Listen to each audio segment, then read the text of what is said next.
Hey guys, Chester here. So, Shazam! Fury of the Gods finally came out this weekend, and I went to go see it last night.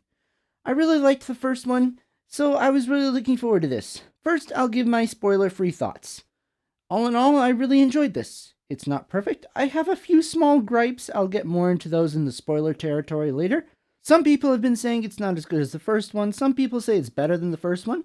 Opinions are wide and varied as usual. I wouldn't say either. I would say for me it's kind of on par with the first one. Maybe a little less than the first one, but mostly on par. But kind of in a different way. It's not trying to recreate the plot or emotional character arcs from the first one. It tries to create an emotional story arc for its lead, which is a continuation of the first one, which is what a good sequel should do. And while the character arc isn't maybe as strong as the original, it still does the job well enough, I thought. My only semi-complaint is that it's all focused on Billy, and I maybe would have liked to have had a little more character development in some of the other characters, like Freddy and Mary, for instance. But there's only so much you can do in one Shazam movie with all those characters. And I guess he is kind of the main star, so if you have to focus on somebody, focus on him. There are some things, though, that I think this sequel does do a little better than the first. Like the humor. While I find Shazam to be delightfully amusing, I don't remember chuckling out loud as much as I did with this sequel. Indeed, laughing out loud in some moments. There were some really funny parts, and even a few Easter egg references for people who know a little bit about the Captain Marvel comics history. The villain performances in this were good. Helen Mirren and Lucy Liu were about as what you'd expect them to be. I had a few problems with their characterization in regards to how they were written, especially Helen Mirren's Hespera, but they were fine for this fun family superhero flick, which this was. My final words for this spoiler-free section would be, this is a lot of fun. It's got some great heart. There are a lot of really funny moments, great action, some kind of terrifying monsters, so some kids might get scared, but other than that, this is a lot more family-friendly than some of the other DC offerings lately, like Suicide Squad or Peacemaker, which I think is to be expected, and I think it's a good thing. And now I'm going to go into spoiler territory. I'm not going to go into too in-depth, as I don't want to make a 20-minute video, but there were a few things I wanted to go over and ask what you guys thought about it. I said before I had a little difficulty with the characterization of the villains, and I think that comes down to the fact that it felt a little inconsistent.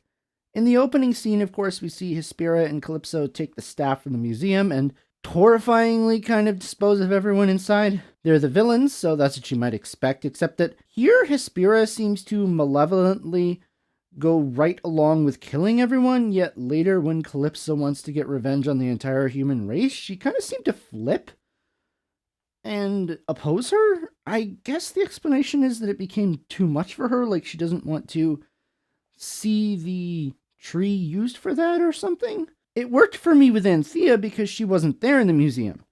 She might not have known or even approved of what her sisters had done, but with Hespera, I just wish the line had been drawn a little more clear. Why was she happy to see everyone in the museum die, but opposed it later on when Calypso wanted to kill everybody again? But that wasn't a huge deal. It didn't make or break the movie for me. I just wish I'd understood the motivation a little better. Other than that, while there was some heart to the movie, I felt like some of it did come off as a bit cheesy, particularly the stuff between Freddy and Anthea. The bit where she touches his chest and says, "Hero," and the bit where he did that in return, and also the part where he repeats back to her about what she said. I can't remember what word for word, but it was something like, "What makes you super is you," or "What makes you a hero is you." Felt like it was supposed to be an emotional climax to a character arc, which wasn't really there because they didn't give these characters any time to have character arcs, really. I did like Billy's character arc for the most part, though.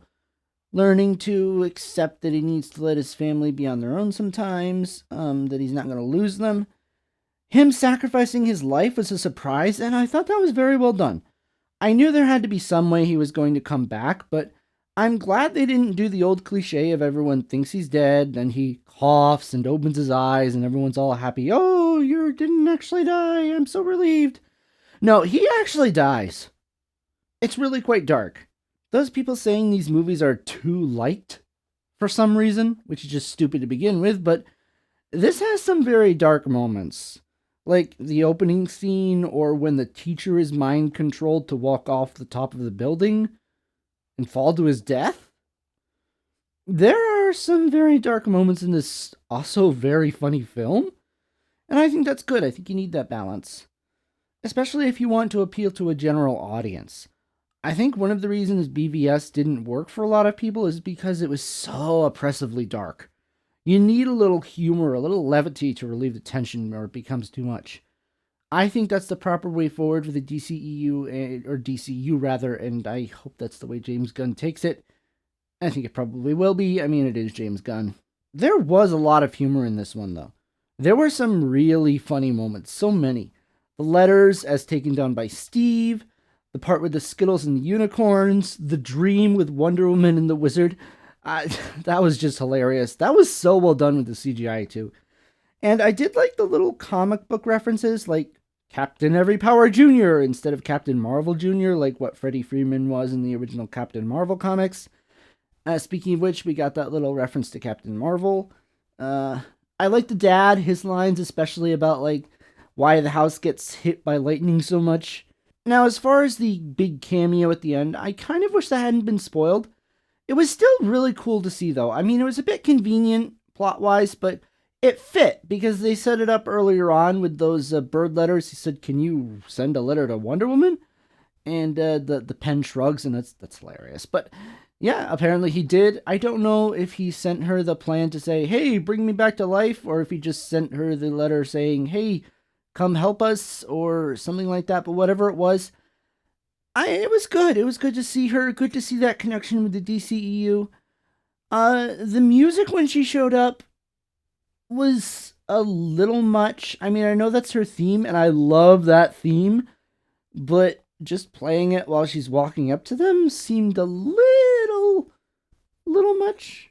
But I guess it worked. It was great. It's always great to hear that theme because that is a really good theme. Now, as far as the post-credits scenes go, I feel like they're set up so that they could either go somewhere or not, depending on what they decide to do in the future. I mean, we had Economos and Harcourt show up to ask him to join the Justice Society, which he refused. So, is that not going to go anywhere? I do happen to wonder, because of their connection to the Justice Society and in Black Adam, if this was originally, when shot, meant to be a setup for the Black Adam versus Shazam movie, which I still wish we could see that, but doesn't look like we're going to. Unless maybe they recast Black Adam in the future of the DCU, you never know. But we know that Dwayne Johnson is apparently not coming back for it. I mean, even then, this still could lead to something. There's a part of me that wonders if we might see Shazam in the Waller show since the connection has been made. Probably not, as it might be too adult for Shazam, but you never know. As for the second post-credits scene, I mean, again, it's hilarious. But it might be setting up something, it might not. Of course, it's a callback to the post-credit scene from the first one that we didn't get to see a resolution to. I love that this is not only hilarious, but essentially hilariously explains why nothing ever came of that first post-credit scene.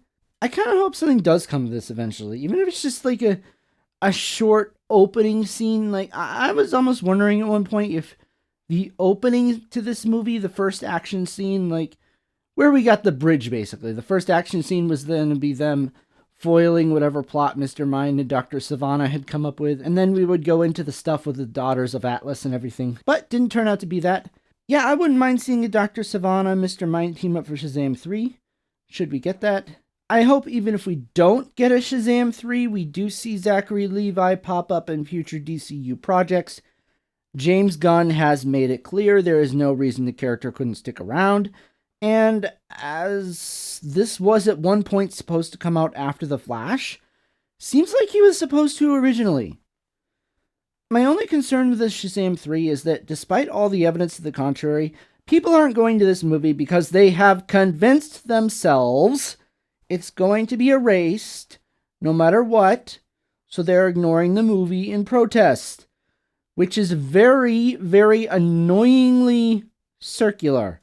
They're creating that eventuality by not going to see it and then complaining that it's not going to continue. Rant over. Anyways, so what did you guys think if you saw the film? Did you enjoy it? Do you hope to see the character in other projects in the future? Do you hope, like me, that if we do, that we get an Uncle Marv? I think that would be fun. Let me know in the comments below, and I'll talk to you later. Goodbye.